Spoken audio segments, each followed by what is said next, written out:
আমার শান্তি নিঃশ্বাস ফেলে, যদি চোখ মেলে চায়, যদি আমার দাদা বলে ডাকে জয়, আদেশ করলেন রামচন্দ্র হনুমানকে।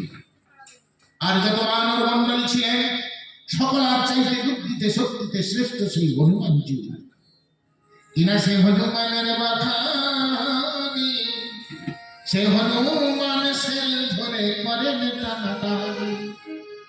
আজ রামচন্দ্রের আদেশেতে সেথায় কমলানন্দ সেল টানিবারে সেথায় চলে কতক্ষণ।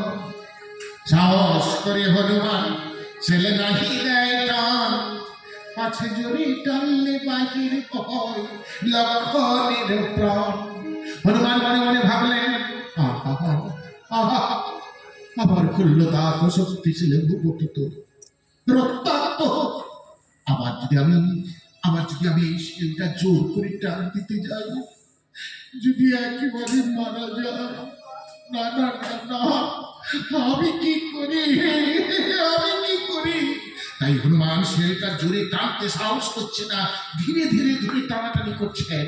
অমনি প্রভু রামচন্দ্র বললেন, কিরে হনুমান, পারছিস না? শিলটা টেনে বার করে ফেলে দিতে পারছিস না? এই সুপ্রিম, এই ধরো আমার ধনুর বানটা একটু ধরো। হ্যাঁ ধরো। এবার ধনুর বান দিয়ে রাম সুগ্রীবের হাতে সে